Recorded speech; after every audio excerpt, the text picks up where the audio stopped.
Renforcement spirituel 15. Tous les esprits sont beaux. Vous êtes un esprit immortel, et chacune des personnes autour de vous est un esprit immortel.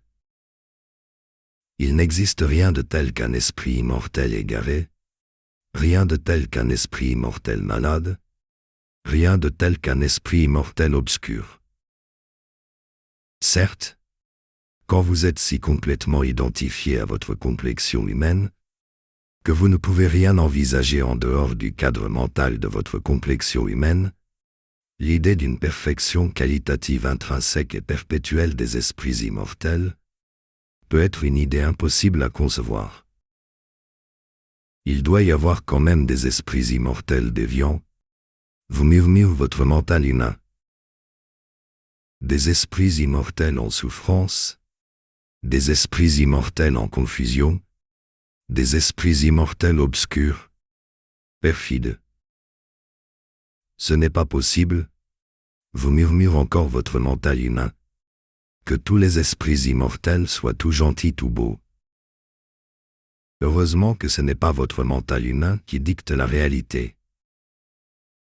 Vous êtes un esprit immortel, et quoi qu'il se passe en situation d'incarnation avec votre complexion humaine, quelle que soit la force de l'impression que vous avez d'être un être humain, quand mourra votre complexion humaine, et quand mourra la complexion astrale associée à votre complexion humaine, vous allez retrouver la pleine intégrité et la pleine perfection qualitative de l'esprit immortel que vous êtes.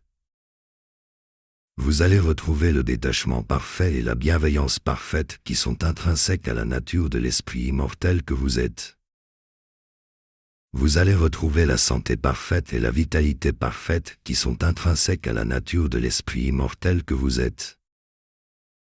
Vous allez retrouver la liberté parfaite et le bonheur parfait qui sont intrinsèquement les vôtres en tant qu'esprit immortel, et qui sont l'expérience permanente et parfaite de la vie dans le plan spirituel. Même si vous avez subi la pire des incarnations humaines, même si vous avez été le pire des êtres humains, et il en est des autres, comme il en est de vous.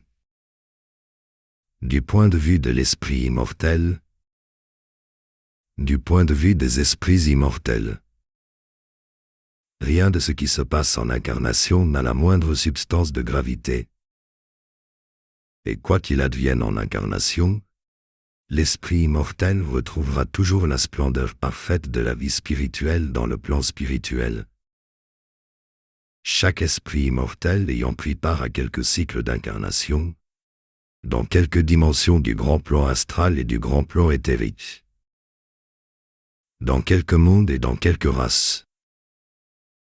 Sans exception, chaque esprit immortel retrouvera la pleine splendeur de l'état spirituel pur et de la vie spirituelle pure. Tout esprit immortel qui descend dans le grand plan astral et dans le grand plan éthérique le fait dans l'intelligence de la liberté la plus parfaite. Et il sait qu'il reviendra de là sans la moindre égratignure. Est-ce le moindre dommage?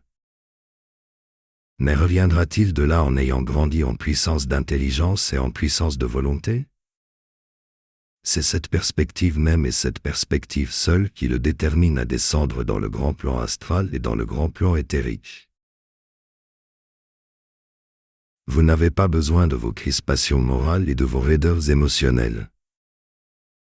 L'incarnation est affaire d'exercer et de cultiver votre puissance d'intelligence et votre puissance de volonté.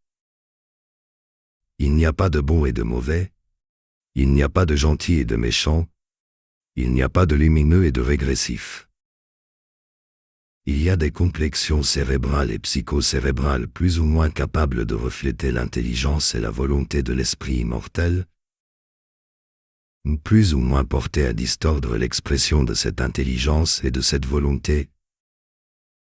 Et cela n'est pas un problème, juste un aléa. L'incarnation est affaire d'exercer et de cultiver votre puissance d'intelligence spirituelle et votre puissance de volonté spirituelle. C'est-à-dire votre puissance d'intelligence, de l'intelligence de l'esprit immortel que vous êtes, pas de la mentalisation de votre cerveau, et c'est-à-dire encore votre puissance de volonté, de la volonté de l'esprit immortel que vous êtes, pas de la désiration de votre cerveau.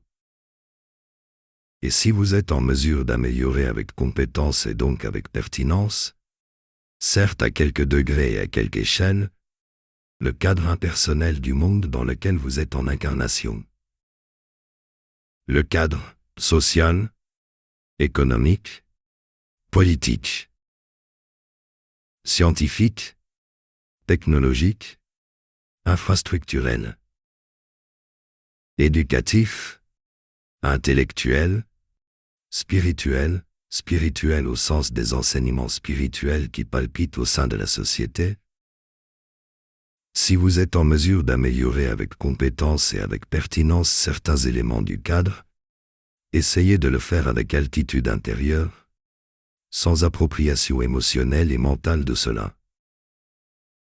Si vous n'avez pas les compétences, vivez votre vie personnelle tranquillement en essayant de la vivre le mieux possible, et essayez de vous concentrer sereinement sur les perspectives de développement de votre puissance d'intelligence et de votre puissance de volonté. Tout va bien.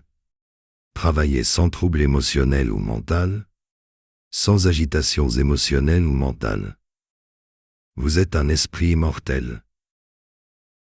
Immortel. Immortel. Sensei Cyril Ndonyasu.